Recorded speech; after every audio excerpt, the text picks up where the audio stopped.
This is Rachel Markovich of Global News at Camp Bastion.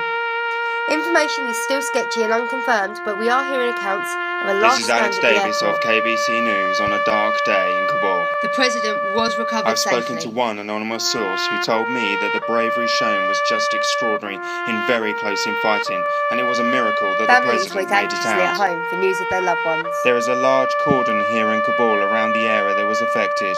My cameraman and I have tried to get through on numerous times.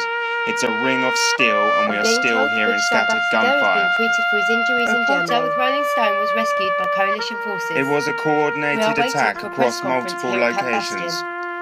As I stand here, multiple helicopters are arriving with the wounded. There is no doubt that the planner of this operation is a new and significant global threat.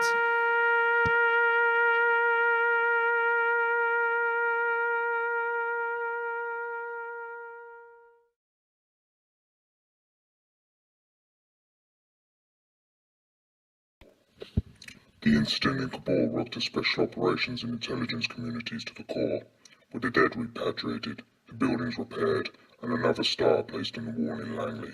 The focus turned to vengeance.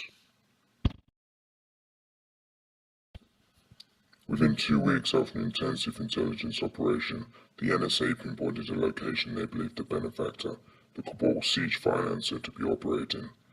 On the 10th of December 2013, a team from the Combat Applications Group raided a rental residential compound on the outskirts of Tripoli.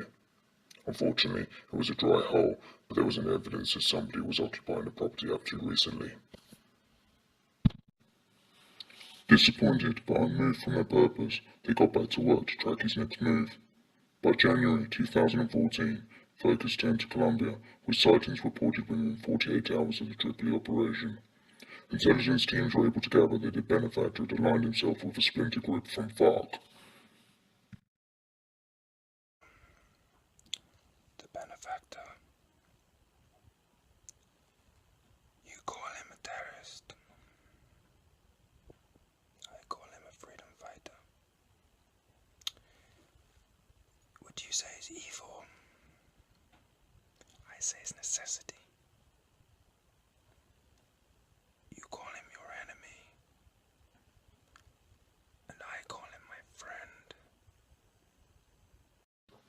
The NSA discovered an IP address located in the depths of the jungle stronghold that is intermittently gaining access to the web for short periods of time.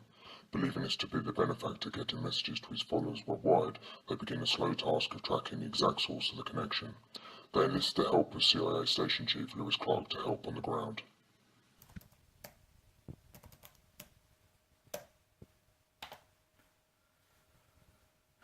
Good evening.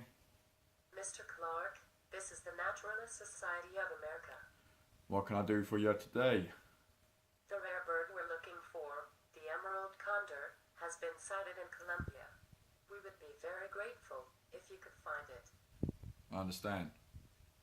I'll get right on it. Thanks. With the NSA closing in on location, JSOC put together a coalition force to track down the benefactor and destroy the group protecting him. JSOC is able to recruit from multinational forces such as the impact felt in the Kabul raid and consists of the very best men from the Army, Navy and Air Force Special Operations, including a number of operators who are actually on the ground in Kabul. They link up with the local CIA Station Chief and former SAD operator Lewis Clark and begin preparing in a secret location within Colombia. Fearing that the benefactor could slip through their fingers once again, the Special Operations Commander requests all trails out the jungle stronghold be mined by deployment of Gator cluster bombs. This request is denied due to the risk of collateral damage. Here in the bustling streets of Bogota, a new uncertainty hangs in the air. With the talks in Cuba between FARC and the Colombian government seemingly going well, a new and more sinister threat appears to be rising in the remotest regions of Colombia's countryside. A splinter cell of Colombia's FARC group appears to have started a new reign of terror on the local populace. Details at this stage are scant and unconfirmed, but it appears that a small emerald mining village has been completely destroyed. The whereabouts of the inhabitants... Reports begin coming in from the outlying villages suggesting that the miners working for the FARC group have all been murdered in a rampage by Ortega, considered the most unstable of the brothers. The International Red Cross demands action from the UN. Manuel is interviewed online by a Dutch reporter and is challenged on the reports. You ask me, did my brother lose control? Was he somehow involved in the disappearance of the miners? I tell you, nobody is perfect. But I love my brother Ortega, and I will oppose anybody who comes for him.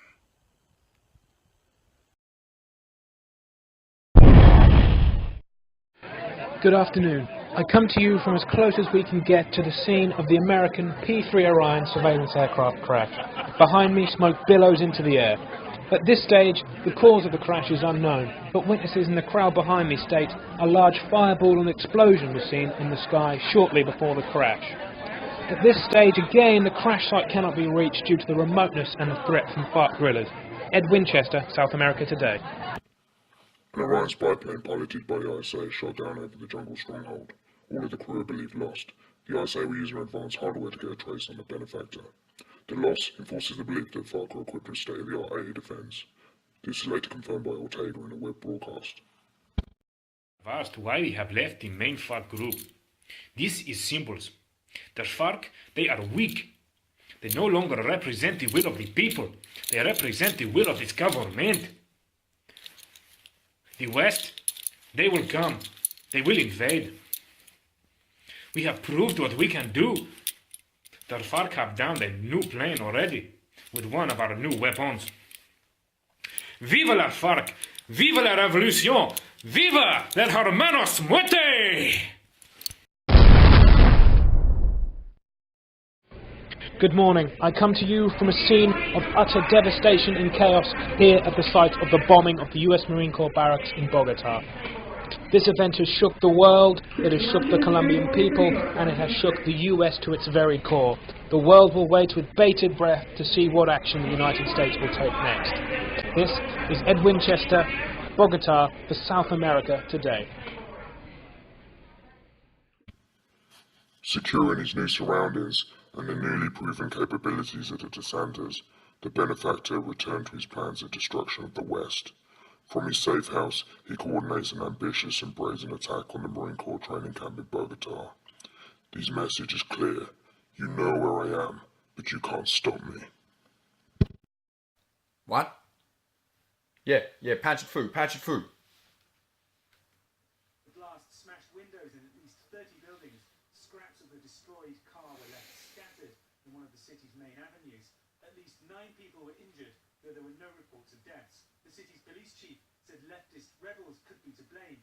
If that's the case, it's a step backward in Colombia's battle against the guerrillas. President Alvaro Uribe was widely credited with weakening the FARC movement and the cocaine traffickers with tough military action backed by the US. This is the first major attack.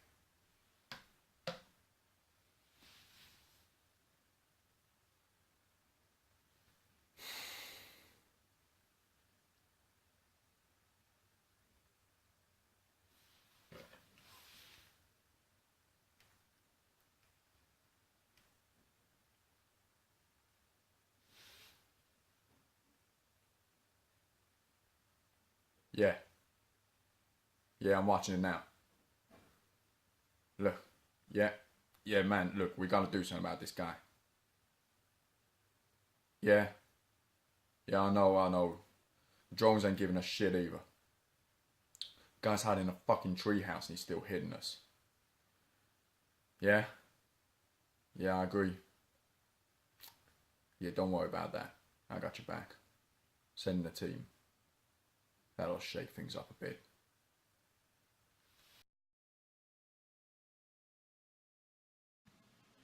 With the Orion still unaccounted for and the barracks bombing, authorization was given to set a small reconnaissance mission to inspect the crash remains and overwatch the rebel base. Unfortunately, the air defense was still being underestimated, and helos were fired upon at great range. Countermeasures prevented a downed bird, but the team were left stranded and exposed. They fought their way out, sustaining injuries and loss of equipment. This was later confirmed by Manuel in a web broadcast.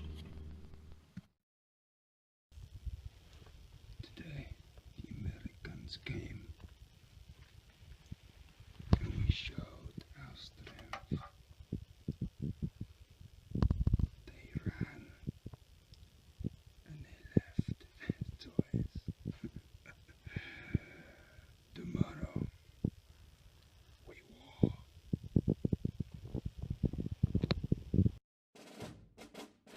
We have breaking news for you.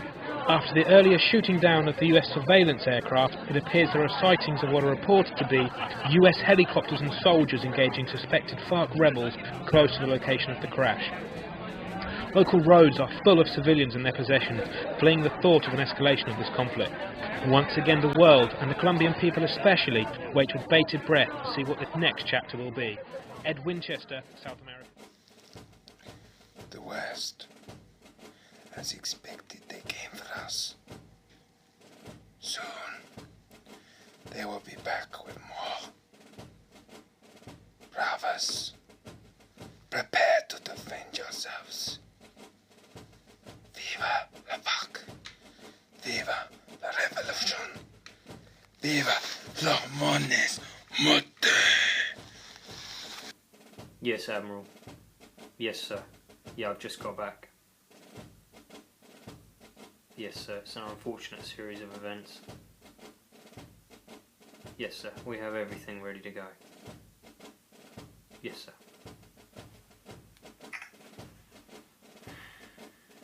It's time to go in.